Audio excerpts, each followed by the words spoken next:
الذین یبخلون ویأمرون الناس بالبخل، وہ لوگ جو بخل کرتے ہیں اور لوگوں کو بخل کا حکم دیتے ہیں، وَيَكْتُمُونَ مَا آتَاهُمُ اللَّهُ مِنْ فَضْلِهِ، اور چھپاتے ہیں جو اللہ نے ان کو عطا کیا اپنے فضل سے، وَأَعْتَدْنَا لِلْكَافِرِينَ عَذَابًا مُهِينًا، اور ہم نے تیار کر رکھا ہے کافروں کے لیے ذلت والا عذاب۔ والذین ينفقون اموالهم رئاء الناس، وہ لوگ جو خرچ کرتے ہیں اپنے مال لوگوں کو دکھانے کے لیے، ولا یؤمنون باللہ ولا بالیوم الآخر، اور ایمان نہیں لاتے اللہ پر اور آخرت کے دن پر، ومن یکن الشیطان له قرینا فساء قرینا، اور جس کے لیے شیطان دوست ہو گیا، جس کے لیے شیطان ساتھی بن گیا، بس وہ بہت برا ساتھی ہے۔ ان آیات مبارکہ کو پہلے دیکھ لیجئے۔ اس سے گزشتہ آیات میں بہت ساری چیزوں کا اللہ جل شانہ نے حکم ارشاد فرمایا، اور اس کے بعد فرمایا کہ اللہ تعالیٰ متکبر کو اور فخر کرنے والے کو پسند نہیں فرماتے، بلکہ اللہ تبارک و تعالیٰ تو عاجزی کو پسند فرماتے ہیں، انکساری کو پسند فرماتے ہیں۔ تو یہ متکبر اور مغرور لوگ کون سے ہوتے ہیں؟ ان کی ایک بری صفت یہ ہے، جس طرح پچھلے حقوق واجبہ میں یہ کوتاہیاں کرتے ہیں، اسی طرح ان میں ایک بری صفت وہ بخل ہے کہ یہ خود بھی بخیل ہوتے ہیں اور دوسروں کو بھی بخل کا حکم دیتے ہیں۔ یہ آیت مبارکہ نازل ہوئی ہے یہود مدینہ کے بارے میں۔ مدینہ کے جو یہودی تھے،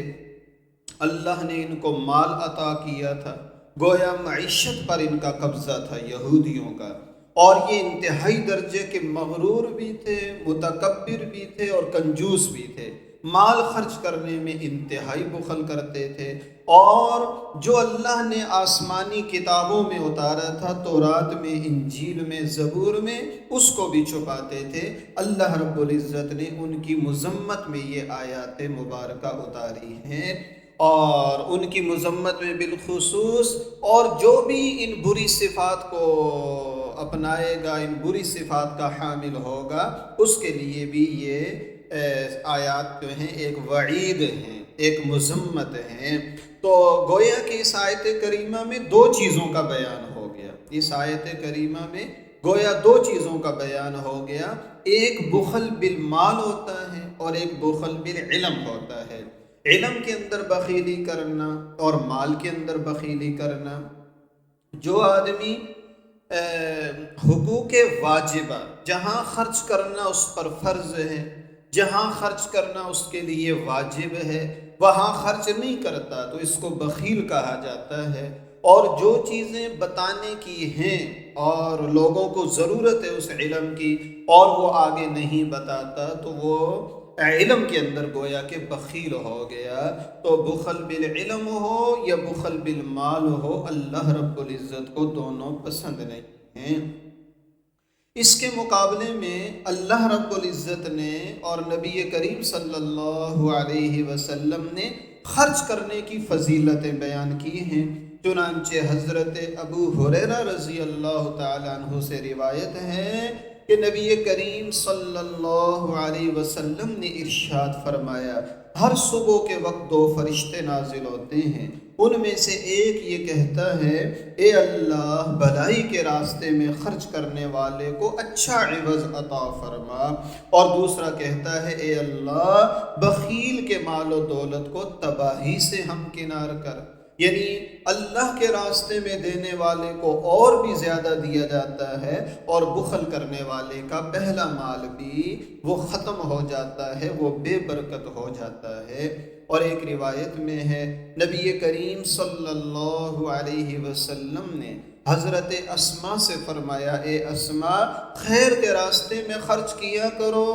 اور گن گن کے نہ رکھو، ورنہ اللہ بھی تمہارے حق میں گننا شروع کر دے گا، اور انفاق سے بچنے کے لیے بہت زیادہ حفاظت نہ کرو ورنہ اللہ بھی تمہیں دینے میں حفاظت شروع کر دے گا، اور جو کچھ ہو سکے اس کو خرچ کرنے سے کبھی بھی دریغ نہیں کرنا چاہیے۔ اور ایک روایت میں نبی کریم صلی اللہ علیہ وسلم کا ارشاد گرامی ہے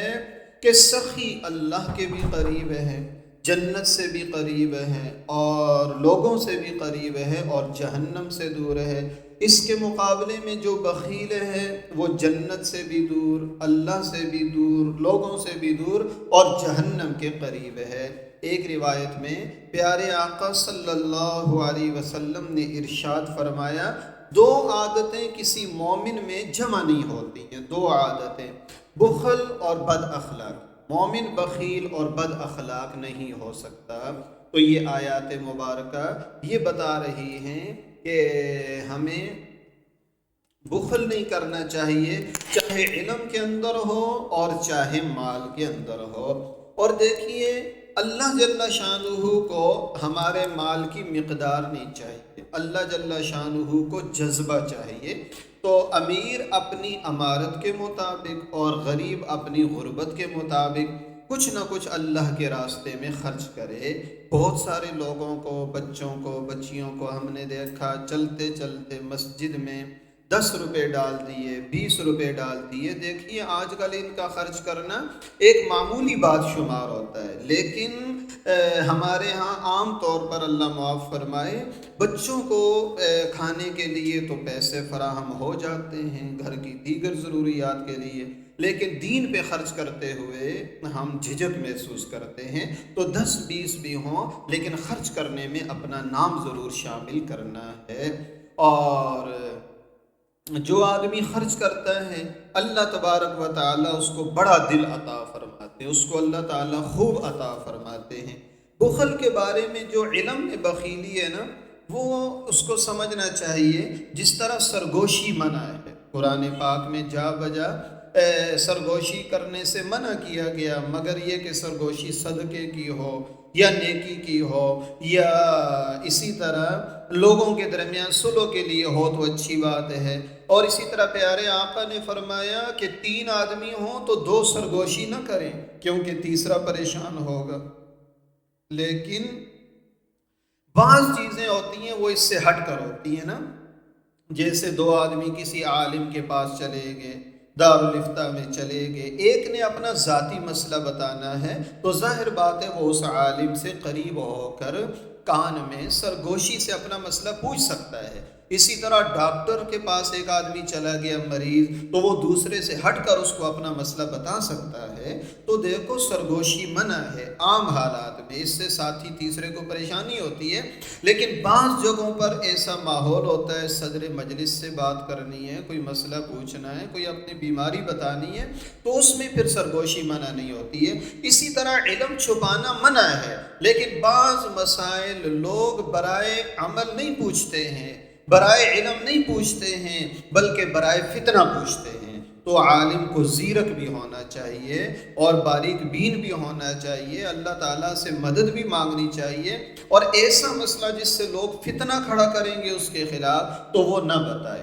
بلکہ یوں کہے بھائی شہر کے اندر بہت سارے علماء ہیں، آپ میرے علاوہ کسی اور سے پوچھ لیجئے، تو یہ پھر علم کے بخل میں شامل نہیں ہوتا۔ ورنہ یہ آیت کریمہ مال کی بخیلی اور علم کی بخیلی دونوں کے بارے میں یہودیوں کی مذمت میں اتری ہے، اور اسی طرح جو لوگ اس امت میں بھی ایسا کریں گے ان کی مذمت میں۔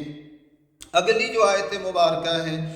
وہ یہ بتا رہی ہے کہ خرچ تو کرو لیکن اس کے اندر اخلاص ہونا چاہیے، خرچ اخلاص کے ساتھ ہو۔ اگر ریاکاری کے ساتھ ہوگا تو اللہ رب العزت اس کو قبول نہیں فرماتے۔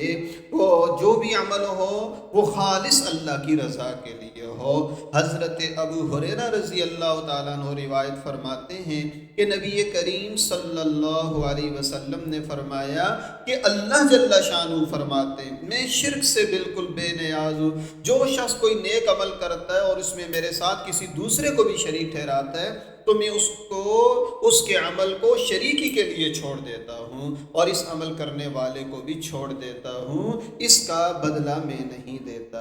ایک روایت میں حضرت شداد ابن اوس رضی اللہ عنہ فرماتے ہیں کہ میں نے نبی کریم صلی اللہ علیہ وسلم کو یہ فرماتے ہوئے سنا، جس نے نماز پڑھی دکھانے کے لیے تو اس نے شرک کیا، جس نے روزہ رکھا دکھانے کے لیے اس نے شرک کیا، اور جس نے صدقہ کیا دکھانے کے لیے تو اس نے بھی شرک کیا. حضرت محمود ابن لبید رضی اللہ عنہ فرماتے ہیں کہ نبی کریم صلی اللہ علیہ وسلم نے فرمایا تمہارے متعلق یعنی یہ امت تمہارے متعلق مجھے بہت زیادہ اندیشہ شرک اصغر کا ہے. صحابہ نے پوچھا یا رسول اللہ یہ شرک اصغر کیا چیز ہے، چھوٹا شرک؟ آپ نے فرمایا ریاکاری،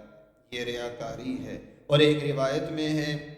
کہ نبی کریم صلی اللہ علیہ وسلم نے فرمایا قیامت کے دن جب نیک اعمال کا ثواب تقسیم ہوگا تو اللہ تعالیٰ ریا کرنے والوں سے فرمائیں گے، ریاکاری کرنے والوں سے، ان لوگوں کے پاس چلے جاؤ جن کو دکھانے کے لیے تم دنیا میں نیک عمل کرتے تھے، اور دیکھ لو کہ کیا ان کے پاس تمہارے اعمال کا ثواب اور اس کی جزا ان کے پاس موجود ہے. اسی لیے اخلاص اللہ رب العزت سے خوب مانگنا چاہیے. اللہم انا نسألک الاخلاص والتقوی، اللہم انا نسألک الاخلاص والتقوی. اللہ تعالیٰ سے اخلاص کی دولت مانگنی چاہیے، ورنہ نفس و شیطان کی چالیں بڑی باریک ہوتی ہیں. اسی لیے فرمایا کہ دیکھو اگر بیان بھی کرنا ہو، مراد بیان ہے، تلاوت ہے، نعت ہے، اگر آدمی کا یہ شوق ہو کہ میرے بیان کے بعد، میری تلاوت نعت کے بعد اگر میری کوئی تعریف کرے تو خوش ہو جائیں، کسی نے کچھ تبصرہ نہ کیا تو ہم پریشان ہو جائیں، یہ بھی ایک قسم کی باریک ریاکاری کی علامت ہے. ہاں دوسروں کو چاہیے کہ تعریف کرے، لیکن آدمی کے اندر خود تمنا نہیں ہونی چاہیے. اسی طرح یہ کوشش کرنا کہ میری جو تلاوت ہوگی، نعت ہوگی، بیان ہوگا، جو بھی میرا کام ہوگا وہ کسی طرح دوسروں سے بس ممتاز ہو جائے، کسی طرح میں اونچا ہو جاؤں، میرے چرچے زیادہ ہو جائیں اس کے بعد، یہ بھی ریاکاری کے اندر داخل ہے. تو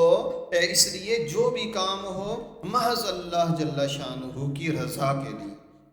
ہمارے اکابر اور خود ہمارے پیارے آقا صلی اللہ علیہ وسلم، آپ نے دیکھا 13 سال ہمارے پیارے نبی مکہ مکرمہ میں رہے، وہاں دار ارقم کے اندر پیارے آقا رہے، چھپ چھپ کر عبادت ہوتی تھی اور دین کی گفتگو ہوتی تھی. کتنے تھوڑے سے افراد کو پیارے نبی 13 سال تک دین سکھاتے رہے، لیکن اللہ نے اس کا اثر ساری دنیا پر ڈالا ہے. تو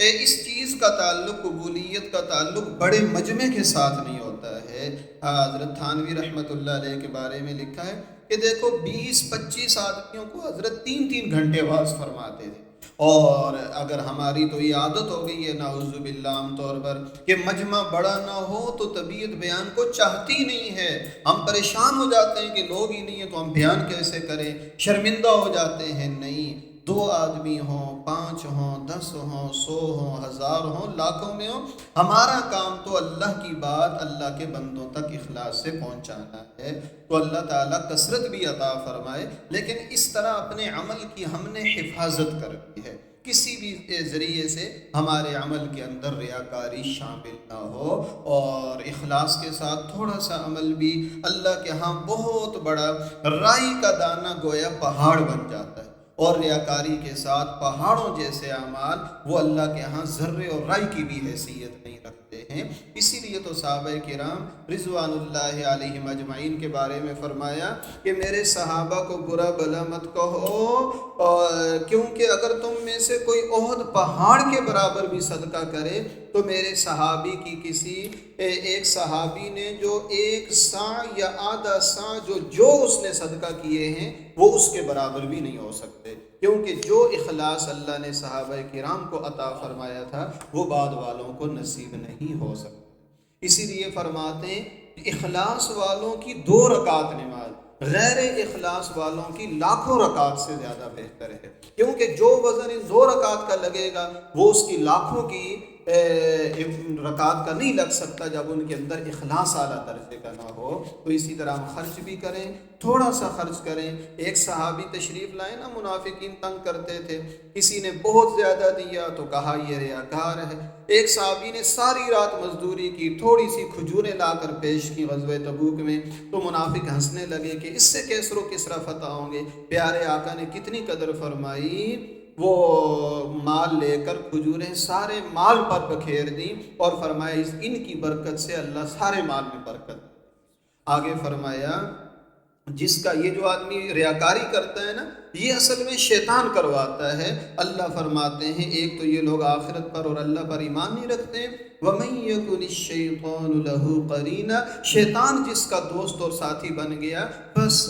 قرینہ، شیطان تو بہت برا ساتھی ہے، کیونکہ شیطان بخل کا حکم دیتا ہے، انسان کو فقر سے ڈراتا ہے۔ الشیطان یعدکم الفقر، شیطان تمہیں فقر سے ڈراتا ہے، وَيَأْمُرُكُمْ بِالْفَحْشَاءِ، اور بے حیائی کا حکم دیتا ہے۔ وَاللَّهُ يَعِدُكُمْ مَغْفِرَةً مِّنْهُ وَفَضْلًا، اللہ تعالیٰ تمہیں بخشش کا وعدہ فرماتے ہیں اور بھی زیادہ دینے کا۔ اللہ بڑے وسعت والے، خوب جاننے والے۔ اللہ تعالیٰ ہمیں علم میں اور مال میں بخیلی سے محفوظ فرمائے، اور اللہ تعالیٰ ریاکاری سے ہم سب کی حفاظت فرمائے، محض اپنی رضا کے لیے تمام اعمال کرنے